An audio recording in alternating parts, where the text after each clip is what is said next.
Yasmin Farooqui ma'am, ये क्या है? कोर्ट जाना नहीं है, अदालत का दरवाजा खटखटाना नहीं है, सिर्फ बातें करनी है क्या? भाई मेरे राइट्स का वायलेशन है, मैं बहाल कराने जाऊंगी।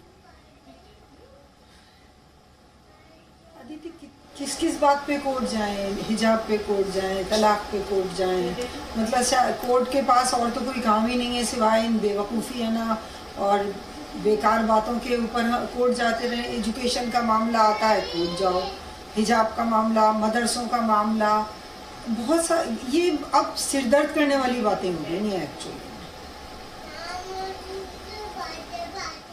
तो आप कह रही हैं कि अधिकार आपके हिसाब से अधिकारों का हनन होता रहे? मैम आप जो आरोप लगाती हैं कि भाई अधिकारों का हनन हो रहा है, आप मुझे सुन पा रही हैं? आवाज आ रही है आपको? जी बिल्कुल। जी जी जी।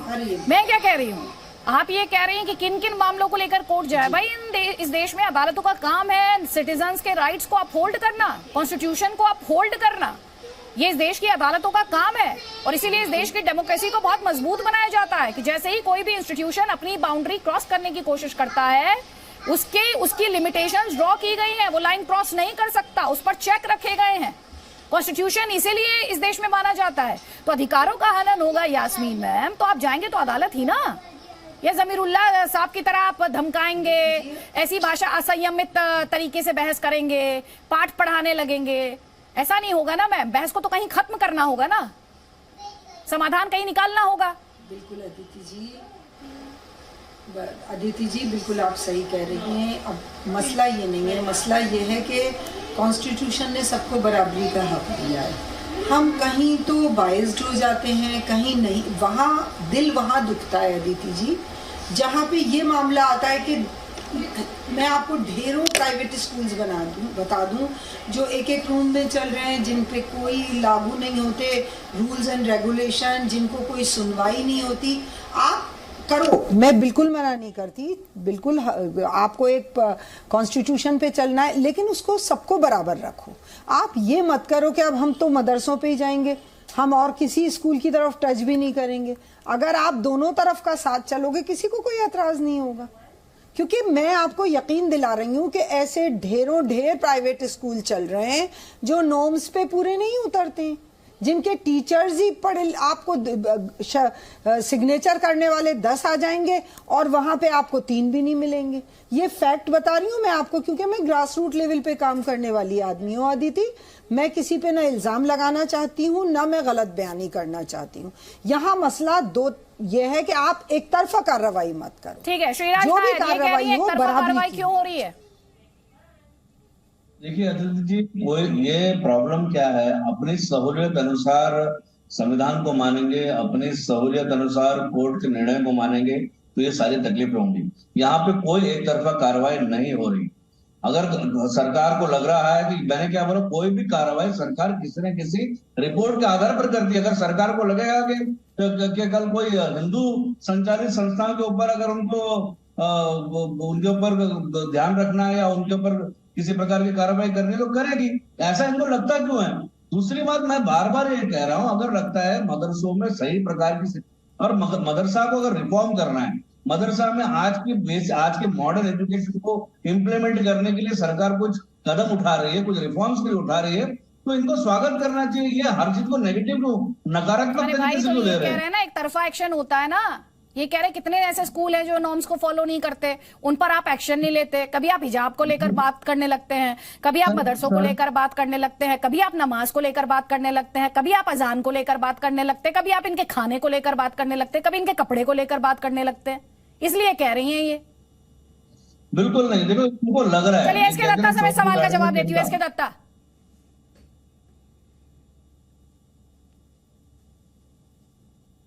एसके दत्ता, आप मेरा सवाल सुन पाए जो भी मैंने श्रीराज नायर से पूछा था? जी, आप दोबारा सवाल एसके दत्ता, सवाल ये है, यहाँ पर जो पैनलिस्ट हैं वो ये कहते हैं कि दखलंदाजी करते हैं आप, एक रिलीजन को टारगेट किया जाता है इस देश में, कभी हिजाब पर, कभी नमाज पर, कभी अजान पर, कभी इनके खाने पर, कभी इनके पहनने पर, कभी इनके मदरसे पर। देखिए, मैं एक एक करके जवाब देता हूं। अब पहली बात यह है कि अजान को लेके ही आता हूं मैं। आजान में आप अगर गवर्नमेंट प्रॉपर्टीज पे, रोडवेज पे, ग्राउंड पे, चौराहे पे आप अगर आजान करोगे, जिससे आपके वेहिकुलर मूवमेंट्स प्रभावित होता है, ट्रैफिक जैम होता है, बाकी लोगों को दिक्कत होती है, तो ऐसे जगहों पे आजान तो किया नहीं जा सकता है। ऐसे जगहों पे ना ही आप भजन कीर्तन कर सकते हो, ना ही आप आजान कर सकते जो हो। ब्रॉड पॉइंट है, मैं सीधे मुद्दे पर आना चाहती हूँ। ये परसेप्शन इनके जहन में क्यों बनता जा रहा है? कोई तो एड्रेस करेगा ना इन्हें। ये परसेप्शन क्यों बनता जा रहा है कि इन्हें टारगेट किया जा रहा है? मेरा सवाल ये है। 40 सेकंड है आपके पास, आपका जवाब। कोई किसी को टारगेट नहीं कर रहा है, ना ही किसी तरह का परसेप्शन बनाने की कोशिश की जा रही है। ये जानबूझ के परसेप्शन बनाया जा रहा है। सबसे महत्वपूर्ण बात यह है कि जो अवैध है अवैध है, जो इलीगल है इलीगल है। इलीगल अगर मंदिर हो, इलीगल अगर मस्जिद हो, इलीगल अगर मदरसा हो, या फिर इलीगल अगर एजुकेशनल इंस्टीट्यूशन है, वो सरकार के दायरे में अगर आता है, सरकार के नजर में आता है, तो फिर उसकी रहने की कोई आवश्यकता नहीं है और उसकी कोई काम करने की कोई जरूरत नहीं है। आप अगर लाइसेंस नहीं लोगे, आप सरकारी रूल्स एंड रेगुलेशंस के हिसाब से नहीं आओगे, अचानक किसी जगह पे आप खड़ा कर दोगे कोई संस्था और फिर उसके बाद कहोगे कि नहीं, हमारे तो नैतिक अधिकारों का हनन हो रहा है, माइनॉरिटी राइट्स का हनन हो रहा है। सारा कंस्ट्रक्शन ही अगर इलीगल है और उसके बाद अगर कदम उठाया जाता है, फिर उसको लेके हाहाकार अगर मचाते हो, तो जानबूझ के आप एक तरह से एक रिटॉरिक फैलाने की कोशिश करते हो पूरे देश है। जवाब में। ये तौसीफ अहमद खान ये कह रहे हैं अगर नियमों का पालन नहीं होगा तो मजहबी डिस्काउंट थोड़ी दे दिया जाएगा। देखिए अदिति जी, केशव प्रसाद मौर्य जी भले ही उत्तर प्रदेश के डिप्टी चीफ मिनिस्टर है, लेकिन उनको लाइमलाइट बहुत कम मिलता है। सादा लाइमलाइट योगी जी ले जाते हैं, तो उन्होंने लाइमलाइट में आने के लिए इस तरह के कंट्रोवर्शियल बयान दिया है। हमारा एजुकेशन सिस्टम ऐसा है कि दो तरह के स्कूल या एजुकेशनल इंस्टीट्यूट होते हैं, एक जो सरकार स्थापित करती है और एक जो प्राइवेटली जिसको बनाया जाता है और जिसे सरकार बाद में रिकॉग्निशन देती है। पहली बात ये कि ये मौर्य जी, उनका उम्र 53 साल है, वो कहते हैं कि वो बीए उन्होंने किया है, बैचलर ऑफ आर्ट्स है, शिक्षित है और उन्होंने लिटरेचर भी पढ़ा है हिंदू साहित्य सम्मेलन इलाहाबाद से, लेकिन उसके बावजूद उन्होंने शब्दों का जो प्रयोग किया है वो इलीगल, वो अवैध, ये तो गलत है। उन्हें जैसा भी आपने कहा कि अनधिकृत या गैर मान्यता प्राप्त, ये वर्ड कहना चाहिए। अभी मैंने सुना सीके दत्ता साहब भी जो इलीगल वर्ड यूज कर रहे थे। देखिए होता यह है कि कोई भी प्राइवेट बॉडी, जी हाँ, दत्ता साहब को मैं जानता हूँ, काफी जमाने से हम लोग आते हैं।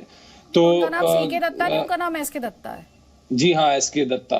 तो वो जो मुद्दा ये है कि प्रोसेस ये होता है कि किसी प्राइवेट बॉडी ने एक एजुकेशनल इंस्टीट्यूट को सेटअप किया, उसके बाद वो अप्लाई करती है गवर्नमेंट को, गवर्नमेंट उसको रिकॉग्नाइज करती है, मान्यता प्राप्त हो जाती है वो।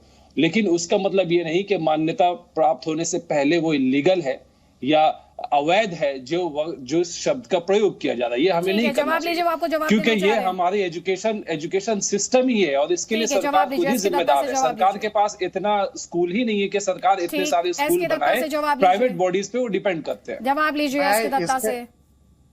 मैं तौसीफ भाई, मैं आपकी बात सुन रहा था। आप सबसे पहली बात यहाँ पे है कि जब आप कोई भी एजुकेशनल इंस्टीट्यूशन को स्थापित करना चाहते हो, एक प्रेस्क्राइब्ड नॉमेनक्लेचर होता है, एक प्रेस्क्राइब्ड फॉर्म होता है सरकार का।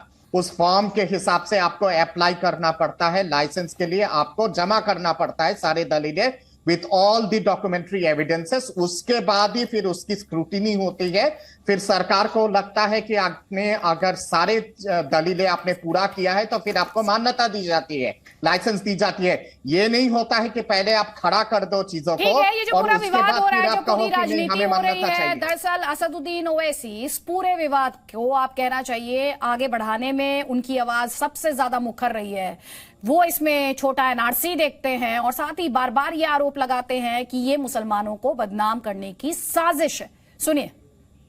वो सर्वे गलत है। सर्वे एक टारगेटेड सर्वे है मुस्लिम समुदाय के खिलाफ। अगर सर्वे होना तो प्राइवेट स्कूल का होना चाहिए, मिशनरी स्कूल्स का होना चाहिए, गवर्नमेंट के स्कूल का होना चाहिए, सबका आरएसएस के स्कूलों का होना चाहिए। आप सिर्फ एक समुदाय के अनएडेड मदरसों का सर्वे कर रहे हैं, तो ये टारगेटेड सर्वे है। मेरा मानना ये गलत है। ये